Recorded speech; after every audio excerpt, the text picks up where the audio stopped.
13व्या विधानसभेसाठी राज्यामध्ये 15 ऑक्टोबरला मतदान, 19 ऑक्टोबरला मतमोजणी, दिवाळीपूर्वी फुटणार फटाके, आजपासून आचारसंहिताही लागू।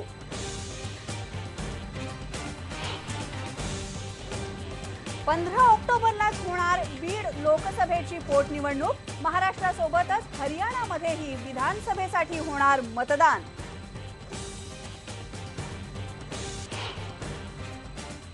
माझे काय इच्छा आहे व काय केलं पाहिजे याबद्दल मी पक्षश्रेष्ठींना सांगितलेलं आहे। लवकरच 2-3 दिवसांमध्ये मला वाटतं बैठक होईल, त्याबद्दलचा निर्णय अंतिम होईल।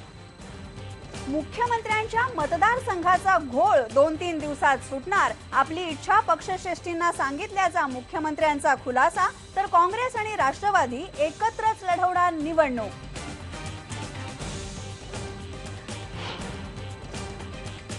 मफलर आवळा म्हणणारे आज त्यांचीच मफलर गळ्यात घालून फिरतायत। मला वाटतं यात काही वेगळं सांगण्यासारखं नाही, परंतु शहरामध्ये ही घोडे बाजार जो चालू केला होता तो थांबवण्यासाठी सगळी मंडळी एकत्र आली।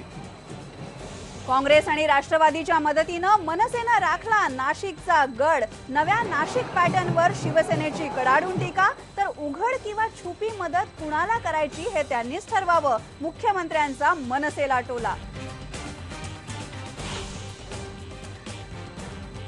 माजी मुख्यमंत्री अशोक चव्हाण यांना पेड न्यूज प्रकरणी दिल्ली हायकोर्टाचा दिलासा। निवडणूक आयोगानं बजावलेली नोटीस चुकीची असल्याचं हायकोर्टानं केलं स्पष्ट।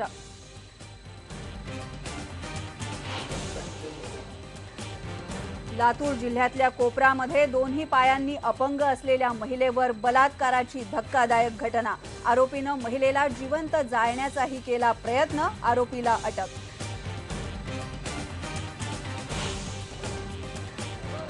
अमळनेरच्या वासरे गावामध्ये पाण्यावरून 2 गटात दंगल, 15 जण जखमी, 6 गंभीर। एका महिलेला जिवंत जाळण्याचा प्रयत्न, पण आगपेटी न मिळाल्यामुळे महिला सुदैवानं बचावली।